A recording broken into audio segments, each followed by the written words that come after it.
Hello students, मेरा नाम है अभिषेक वर्मा और स्वागत है आपका हमारे चैनल स्टडी क्लास पे। तो जैसा कि आप सभी ने थंबनेल में देख लिया है कि ये वीडियो होने वाली है प्रथम वर्ष के विषय पूर्व बाल व्यवस्था परिचर्या एवं शिक्षा के इकाई 3 के वस्तुनिष्ठ प्रश्न उत्तरों की। इसके पहले हम इकाई 1 और 2 के वस्तुनिष्ठ प्रश्न उत्तर ला चुके हैं आपके लिए। अगर आपने वो वीडियोज़ नहीं देखी है तो चैनल पर चेक कर लीजिए, वो वीडियो आपको मिल जाएंगी। और देख ली तो चलिए आगे बढ़ते हैं। आगे बढ़ने से छोटी सी रिक्वेस्ट कि भाई चैनल को सब्सक्राइब करके बेल नोटिफिकेशन ऑल पर जरूर रखिएगा ताकि कोई भी फ्यूचर में वीडियो मिस ना करो, सारी वीडियो सबसे पहले देखो। चलिए स्टूडेंट शुरू करते हैं और देखते हैं। पहला प्रश्न है, विशिष्ट बालक वह है जो अंतः व्यक्तिगत भिन्नता रखते हुए अन्य सामान्य बालकों से अंतः व्यक्तिगत भिन्नता रखता है। यह कथन किसका है? यह कथन है श्रीमती राजकुमारी शर्मा का। किसका है? श्रीमती राजकुमारी शर्मा। दूसरा, इनमें से किस बालक को बौद्धिक रूप से भिन्न बालकों की श्रेणी में रखा जाएगा? कौन से बालक को? भाई अपराधी बौद्धिक से नहीं होता है, वाक से नहीं होता है, समस्या से नहीं होता, किससे होता है? प्रतिभावान। जी हाँ, बुद्धि यानी प्रतिभा से संबंधित। समावेशी शिक्षा का आशय उस शिक्षा व्यवस्था से है जिसमें सामान्य एवं अक्षम छात्रों को एक साथ शिक्षण प्रदान करते हुए उच्च अधिगम से संबंधित क्रियाओं को सम्मिलित किया जाता है। यह कथन किसका भाई? तो यह कथन है हमारे प्रो एस दुबे का। जी हाँ, प्रो एस के दुबे, ध्यान रखिएगा, प्रो एस के दुबे।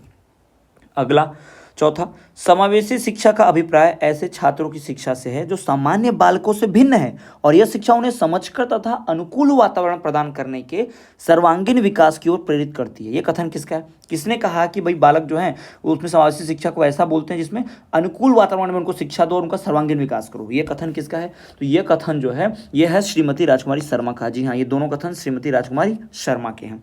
पर अगला देखिए, मंद बुद्धि या शैक्षिक पिछड़ेपन का प्रमुख कारण क्या है? बालक जो पिछड़े रहते हैं उनका कारण क्या है? वंशानुक्रम, निर्धनता, शारीरिक कमियां? जी सभी है। इसमें सही कारण क्या है? सभी। उपरोक्त सभी। इसका सही उत्तर होगा उपरोक्त सभी। जी हाँ, ये सारे कारण आते हैं इसमें। ठीक है, बढ़ते हैं अगले प्रश्न की ओर। अगर ये पूरा क्लियरली आपको अच्छे से दिखाई नहीं दे रहा है तो मेरे शब्दों पर आप ध्यान दीजिए, मेरी बात पर, आपको समझ आएगा। वंचित होने वाला जीवन की उद्दीपक दशाओं की न्यूनता है। यह वंचित बालक की यह जो परिभाषा दी है, किसने दी है? तो यह परिभाषा दी है गार्डन ने। किसने दी परिभाषा?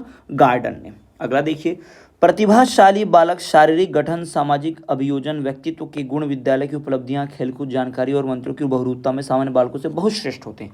प्रतिभाशाली बालक जो है दूसरे बालकों से बहुत श्रेष्ठ होते हैं। यह कथन किसने कहा भाई? तो यह कथन है टर्मन तथा गार्डन का। किसका है ये भाई?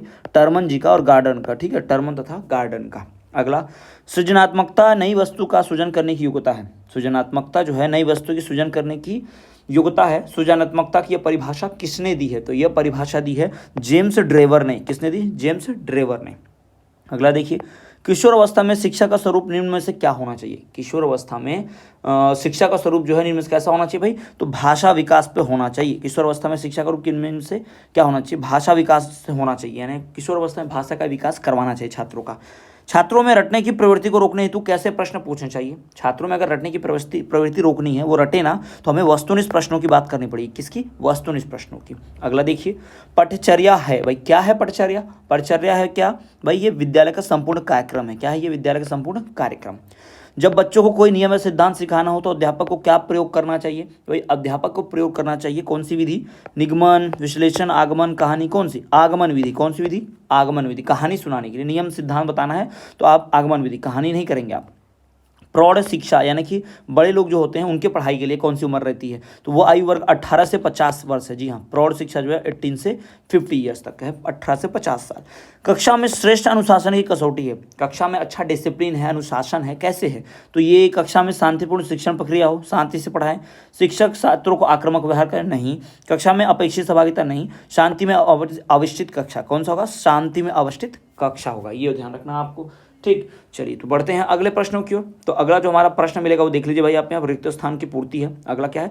रिक्त स्थान की पूर्ति। देखिए यहाँ पर, तो यहाँ पर देख लीजिए, पहला, एक शिक्षक के लिए सफल शिक्षण कार्य हेतु क्या आवश्यक है? एक शिक्षक के लिए सफल शिक्षण कार्य हेतु आवश्यक है विषय पर पकड़। जी हाँ, विषय पर पकड़ रहेगी तो अच्छा होगा। ठीक, विषय पे पकड़, ये सबसे जरूरी है। दूसरा देखिए, शिक्षा का अधिनियम 2009 में एक अध्यापक के लिए न्यूनतम कार्य घंटे कितने था? तो भाई 45 घंटे किया गया था। यानी कोई एक छात्र जो है माफ कीजिएगा, एक शिक्षक जो है एक सप्ताह में कम से कम 45 घंटे जरूर शिक्षण का कार्य करेगा।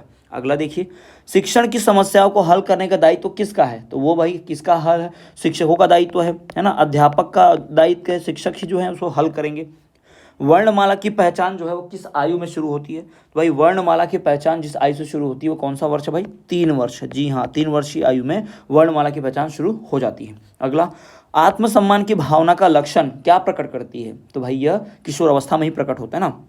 आत्मसम्मान कौन सी इसमें आता है? किशोर अवस्था में आता है। आत्मसम्मान जो है किशोरा अवस्था में आता है। कौन सी अवस्था में? किशोरा अवस्था में आता है, ध्यान रखिएगा। बाल्यावस्था में बच्चा सबसे अधिक रुचि किस कार्य में रखता है? तो भाई वो कहानी में रखता है। किसमें सबसे ज़्यादा रखता है रुचि? कहानी से सबसे ज़्यादा रुचि रखता है। अगला, शिक्षक का व्यवहार कैसा होना चाहिए? बुरा होना चाहिए, अच्छा होना चाहिए, कैसा होना चाहिए? उदाहरण पेश हो सबके सामने ना, आदर्शवादी होना चाहिए, जिसको देख के सब वैसा ही बनना चाहें। आदर्शवादी व्यवहार होना चाहिए एक शिक्षक का, आदर्शवादी व्यवहार होना चाहिए। अगला, अध्यापन सामग्री का चयन मुख्यतः कैसे किया जाता है? तो मुख्यतः भाई करेगा कौन, किसके द्वारा किया जाना चाहिए? पढ़ना किससे है, पढ़ाना किससे है? तो शिक्षक को देखना चाहिए, तो शिक्षकों द्वारा ही होना चाहिए। याद रखिएगा, अध्यापन सामग्री को शिक्षकों द्वारा, जी हाँ, इसका चयन किसके द्वारा होना चाहिए? शिक्षकों द्वारा। अगला, शिक्षण में कौन सी विधि सर्वोत्तम है, सबसे अच्छी है? तो करके सीखने वाली विधि, जी हाँ, करके सीखने वाली विधि जो है सर्वोत्तम है शिक्षा में, ये ध्यान रखिएगा। अगला देखिए, यहाँ पर बढ़ते हैं एक वाक्यों की तरफ। यहाँ पर देखिए, सबसे पहला, पाठ्यक्रम जो है कैसा होना चाहिए? तो भाई पाठ्यक्रम कैसा होना चाहिए? शिक्षा व्यवस्था, शिक्षा के उद्देश्य, परीक्षा प्रणाली और समाज में परिवेश के अनुसार होना चाहिए। जो पाठ्यक्रम है वो शिक्षा व्यवस्था, परीक्षा प्रणाली और समाज में परिवेश के अनुसार होना चाहिए, पहले का उत्तर। दूसरा, खेल खेल में ज्ञान प्रदान करने की पद्धति कौन सी है? खेल खेल में जो ज्ञान देते हैं उस पद्धति को हम क्या कहते हैं? उस पद्धति को हम कहते हैं भाई मॉन्टेसरी कहते हैं। क्या कहते हैं उसे? मॉन्टेसरी कहते हैं। तीसरा देखिए, जीवन की किस अवस्था को सुखद, वर्षा तथा प्रकाश की अवस्था कहा जाता है? कौन सी अवस्था है? बाल्य, शिशु या फिर किशोर अवस्था, किस अवस्था को हम सुखद, वर्षा, अच्छी बारिश, सुख वाली और प्रकाश की अवस्था कहते हैं?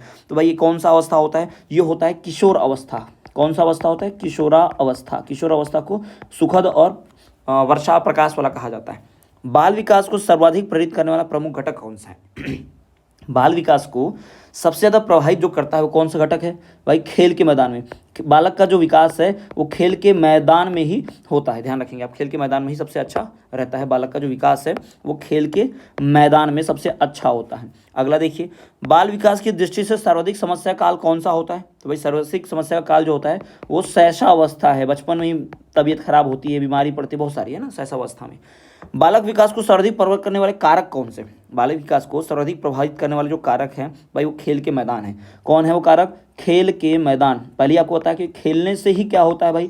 बालकों का पूरा विकास, संपूर्ण विकास होता है। अगला, नैतिक मूल्य का विकास किया जा सकता है। जी हाँ, नैतिक मूल्यों का विकास किया जा सकता है यदि अध्यापक क्या करे? यदि अध्यापक जो है वो स्वयं उन पर पालन करेगा, स्वयं आचरण करे, स्वयं आचरण, व्यवहार है ना, पालन जो है वो करे, तो ही जाके एक अच्छा क्या हो सकता है भाई? अध्यापक हो सकता है, अच्छे नैतिक मूल्य का विकास हो सकता है।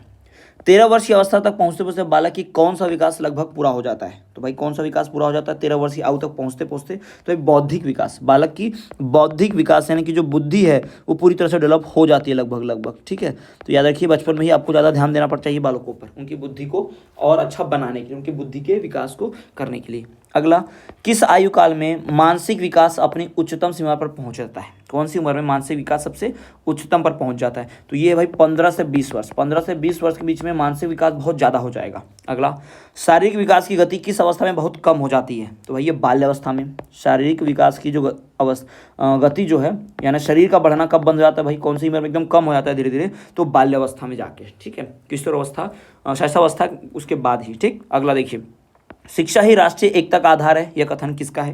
भाई ये नेहरू जी ने कहा है। किसने कहा है? पंडित नेहरू, प्रधानमंत्री जो रहे हमारे देश के प्रथम, उन्होंने।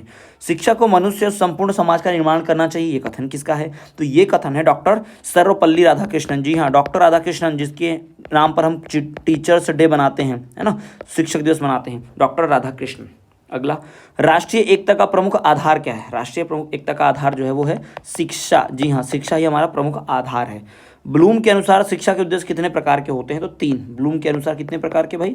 3 प्रकार के शिक्षा के उद्देश्य होते हैं। तो ये हो गए सारे महत्वपूर्ण वस्तुनिष्ठ प्रश्न उत्तर। जी हाँ, सारे इंपॉर्टेंट इकाई 3 के वस्तुनिष्ठ प्रश्न उत्तर हो गए जो मैंने आपके सामने बताएं। तो स्टूडेंट्स, अगर आपको वीडियो पसंद आए तो वीडियो को लाइक कीजिए, चैनल को सब्सक्राइब कीजिए, बेल नोटिफिकेशन ऑल पर रखिए, और आपको डिटेल में नोट्स चाहिए तो दिए गए नंबर पर संपर्क कीजिए, व्हाट्सअप मैसेज कीजिए, आपको सारे नोट्स बहुत ही कम दाम में मिल जाएंगे। तो चलिए स्टूडेंट, मिलते हैं आपसे अगले वीडियो में। तब तक के लिए देखते रहिए हमारा चैनल स्टडी क्लास।